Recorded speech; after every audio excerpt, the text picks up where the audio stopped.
Hello, I'm Justine Green with the BBC News. Britain and the European Union have said they'll work together to try to resolve a dispute over access to coronavirus vaccines. Their statement came after the EU announced further measures to restrict vaccine exports amid tensions over deliveries of the AstraZeneca jab. Our Europe editor Katya Adler has more details. Under the existing mechanism, if a country wants the export of vaccines from a pharmaceutical company that actually owes jabs to the EU, then the EU can block that export. What the Commission now wants on top of that is to be able to block exports if the country requesting them actually has its own vaccine production sites but isn't exporting anything to the EU, or it's a country that has a vaccine rollout that's far ahead of the EU. Both of those last criteria, if you like, could point to the UK. The British Prime Minister Boris Johnson responded by warning against what he called arbitrary blockades.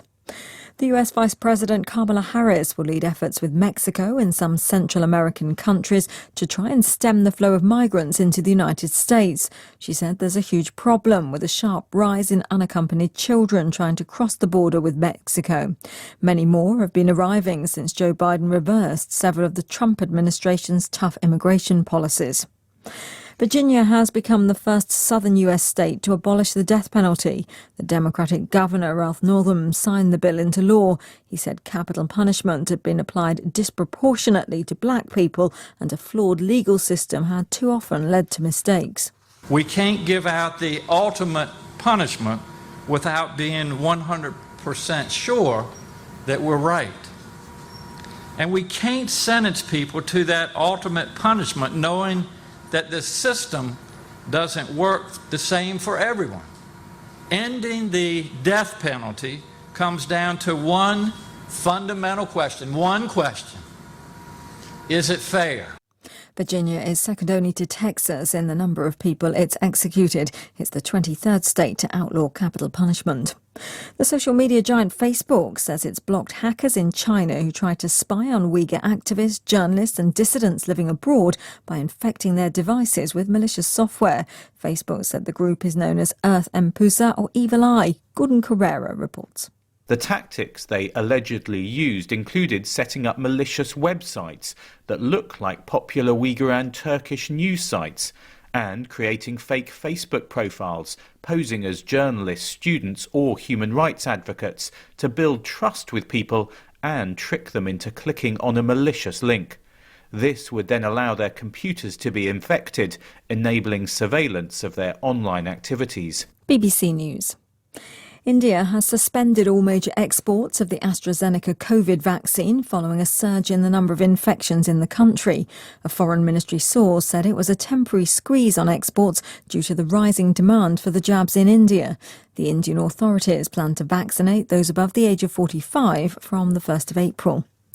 Brazil's President Jair Bolsonaro says he's launching a special crisis committee to try and control the country's rapid spread of COVID-19. The announcement comes a day after more than 3,000 people died with the disease, the country's highest daily fatality count so far. Mr. Bolsonaro, who's opposed to lockdowns, has been criticised for his handling of the pandemic. A Libyan militia leader wanted on war crimes charges has been shot dead in the eastern city of Benghazi. Mahmoud al-Wafali was killed when unidentified gunmen opened fire on his car outside a hospital. He was a commander in an elite unit loyal to the forces of the warlord Khalifa Haftar. Friction between rival factions in eastern Libya is reported to have been escalating for some time, with fears it could degenerate into increasing retaliatory attacks.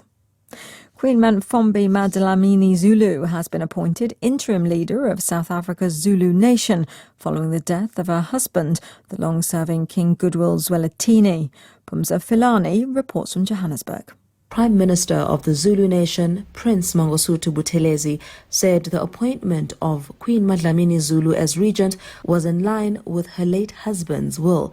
The royal family will observe a mourning period of 3 months, and further decisions about the king's successor would only be taken after that, Prince Buthelezi said. King Goodwill Zwelithini, an influential traditional leader, had been on the throne for 5 decades when he died 2 weeks ago. He is survived by 6 wives and at least 26 children. BBC News.